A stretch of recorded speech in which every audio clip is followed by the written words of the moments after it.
el espíritu, la sabiduría y la prudencia en este tiempo de reflexión. En la historia de la humanidad hay dos tendencias que nos gobiernan. La tendencia evolucionista, planteada por Carlos Darwin, y la postura creacionista, planteada por Dios. Y que Francis Schaeffer escribe muy claramente en su libro Génesis en el tiempo y en el espacio acerca del punto de vista creacionista, por no ir a otros escritores o pensadores y teólogos. Yo trato de resumir, según la Biblia, el pensamiento de Francis Schaeffer desde el punto de vista creacionista, de que el capítulo 1 de Génesis hasta el 3 hablamos del hombre perfecto. Y de Génesis 3 en adelante, del hombre imperfecto hasta nuestros días. Cuando nosotros nos analizamos, somos honestos y claros y no queremos esconder nada de nuestros defectos en nuestras vidas, sino a veces los exponemos, a veces no los exponemos, pero ahí está la imperfección. Dice la psicología, a sabiendas de que somos imperfectos, en muchos casos no nos cansamos de enfrentarnos a nuestra propia naturaleza. La perfección llevada al límite no ejerce ningún tipo de influencia positiva sobre el psique humano. Mientras que en la Biblia, en Romanos capítulo 3, 10, en los siguientes versículos dice, como está escrito, no hay justo ni aun uno. No hay quien haga lo bueno, no hay quien entienda ni que busque a Dios. Todos se desviaron a una, se hicieron inútiles.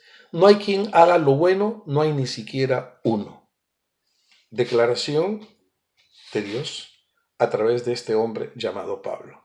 Y luego dice Pablo a su amigo y compañero de fe, de servicio, de misión, le dice en Timoteo capítulo 1:15, palabra fiel y digna de ser recibida por todos, que Cristo Jesús vino al mundo para salvar a los pecadores, de los cuales yo soy el primero.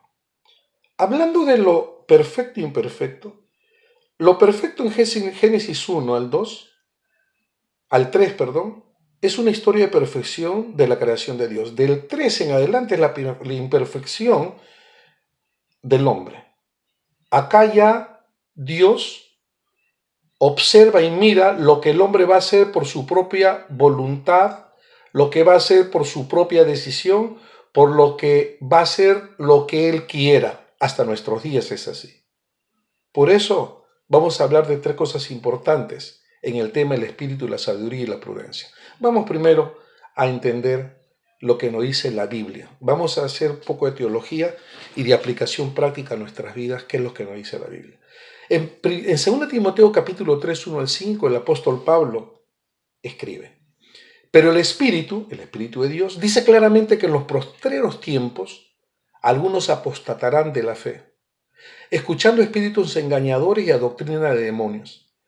1 Timoteo 4:1 dice, también debes saber esto, que en los postreros días vendrán tiempos peligrosos, porque habrá hombres amadores de sí mismos, ya ustedes lo están viendo, avaros, vanagloriosos, soberbios, blasfemos, desobedientes a los padres, ingratos, impíos, sin afecto natural, implacables, calumniadores, intemperantes, crueles, aborrecedores de lo bueno, traidores, impetuosos, infatuos, amadores de los deleites más que de Dios, que tendrán apariencia de piedad, pero negarán la eficacia de ella. A esto se evita. Acá estamos envueltos todos, por favor.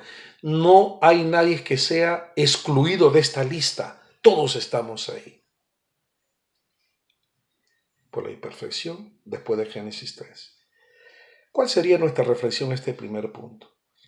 Decía Juan Pablo II, el Espíritu Santo se manifiesta de modo particular en la Iglesia y en sus miembros. Sin embargo, su presencia y acción y declaración son universales y están en nuestro cosmos y están en la convivencia, en la coexistencia de los seres humanos. Este primer punto nos hace una lista no para que usted se sienta mal, porque me tendría que sentir mal también yo. Lo estoy haciendo de manera colectiva para que siquiera tomemos un minuto y analicemos estos textos bíblicos y poder pedir a Dios que nos ayude a cambiar, a dejar de ser menos imperfectos y acercarnos, no a la perfección porque nadie lo va a lograr en este mundo, pero por lo menos intentar de ver esa luz de la perfección que Dios nos brinda a través de Jesucristo. La segunda observación está en Santiago capítulo 3, versículo 13 al 16. El primero nos habla del Espíritu de Dios. El segundo punto del tema es la sabiduría. ¿Qué nos dice con respecto a la sabiduría? ¿Quién es sabio y entendido entre nosotros? Se pregunta el apóstol Santiago. Él dice, muestre por la buena conducta sus obras, en sabia mansedumbre. Pero si tiene celos amargos y contención en vuestro corazón, no te jactes ni mientas contra la verdad. Porque esta sabiduría no es la que desciende de lo alto, sino terrenal, animal y diabólica. Porque donde hay celos y contención, allí hay perturbación y toda obra perversa. El primer texto que vimos, el primer punto cuando lo leí, yo veo la expresión externa e interna de la psicología del hombre, su razonamiento del hombre y cómo lo expresa. Pero aquí ya vemos un elemento de tomar decisiones sabiamente frente a las cosas buenas o malas. Yo no diría que tenemos que saber distinguir entre lo bueno y lo malo, porque eso lo sabe hasta un niño. Yo creo que nosotros, los que ya pensamos, reflexionamos y hemos tomado en serio esta vida, tenemos que no definir lo bueno y lo malo, sino de lo bueno a lo mejor. ¿Cuál sería la reflexión acá? Dice Salomón Gabirol, en el cambio a la sabiduría el primer paso es el silencio. El segundo, escuchar. El tercero, recordar. Cuarto, practicar. Y quinto, enseñar a otros lo que hemos aprendido de la perfección para el beneficio de nosotros los imperfectos. Tercer punto, que tiene que ver con la prudencia. Algunos dicen que la prudencia se murió y que ahora todos metemos la pata. Pero vamos a ver qué nos dice en la Biblia con respecto a esto. Y sobre todo Jesús, ¿qué le dice a sus discípulos cuando él caminó 3 años, cuando inició su ministerio en 3 años en esta tierra? Dice, he aquí, dice Jesús, yo os envío como ovejas en medio de lobos. ¿Por qué será, no? Sé pues prudentes como serpientes y sencillos como palomas. Cuando yo era joven me impresionó mucho este texto. Sencillo como paloma y astuto como serpiente. No seas tan paloma ni seas tan serpiente. Ahí está la sabiduría. Y Mateo 10:16 dice, porque nosotros somos colaboradores de Dios, los creacionistas, los que creemos por fe en Dios y en fe, los que creemos que Jesús existe, que Dios es una realidad tangible, no visible, pero está ahí. Y vosotros sois alabanza de Dios, dice la palabra de Dios. Somos edificio de Dios. Y 1 Corintios 3 al 9 dice, Pablo, cuando él está preso por hablar de Cristo, por hacer teología del Hijo de Dios, que había convivido en esta tierra y nos había traído el plan y el misterio de la salvación. Dice Pablo, yo pues preso en el Señor, os ruego que andéis como es digno de vuestra vocación, con que fuisteis llamados. Me quiero detener acá. Vocación lo podemos entender desde el punto de vista teológico, vocacional, que no es por asuntos materiales, sino por convicciones internas y profundas. En el caso del llamamiento de Dios del campo espiritual es así. Pero vocación lo podemos entender también como vocación médica, vocación al derecho, vocación a la política, vocación a toda cosa que beneficie a uno mismo y a los que viven alrededor de uno. La situación es que hemos profesionalizado la vocación, o se ha profesionalizado la vocación, y nos hemos olvidado del espíritu de la vocación en las áreas que trabajamos, en las áreas que vivimos. De allí que viene el germen de la corrupción y del malentendido y la mala práctica. Dice: yo pues preso en el Señor os ruego que andéis como es digno de vuestra vocación con que fuisteis llamados. ¿Cómo voy a llevar esta vocación médica, de abogado, de ingeniero, de empresario, de presidente, de congresista, de lo que tú hagas? Con humildad, mansedumbre, soportando con paciencia a los que no piensan como tú, los unos con los otros. Yo no quiero ni deseo, por favor, y se lo digo honestamente, que usted piense como yo, que usted crea como yo.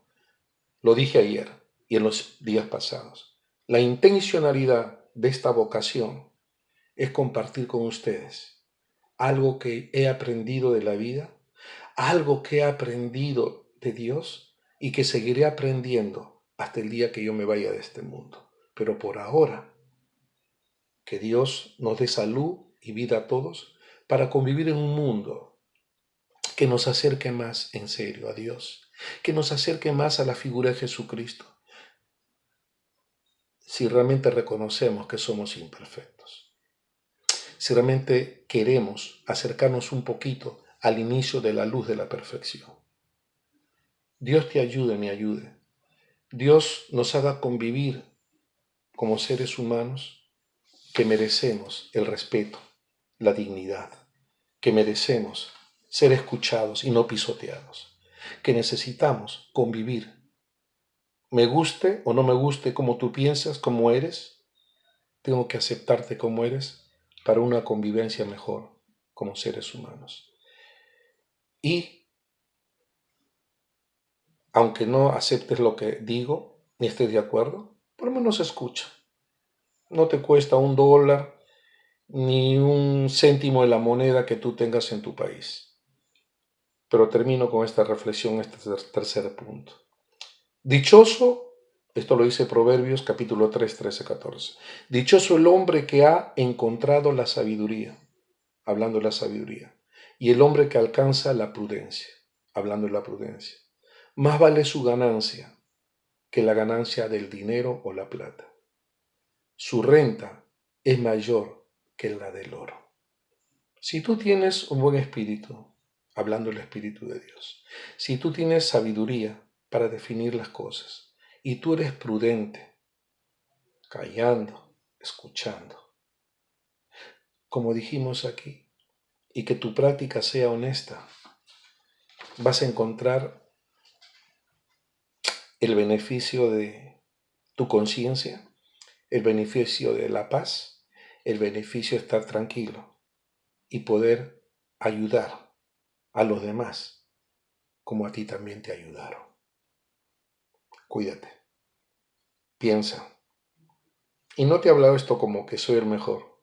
Pablo decía pecador, y lo digo yo, para pecador, yo el primero. Todos somos pecadores, todos somos imperfectos. Estamos en el camino de la imperfección, camino a la perfección, en Cristo Jesús. Cuídate, Dios te bendiga. Nos vemos, por favor, con Dios mediante, mañana. Dios lo permita. Amén.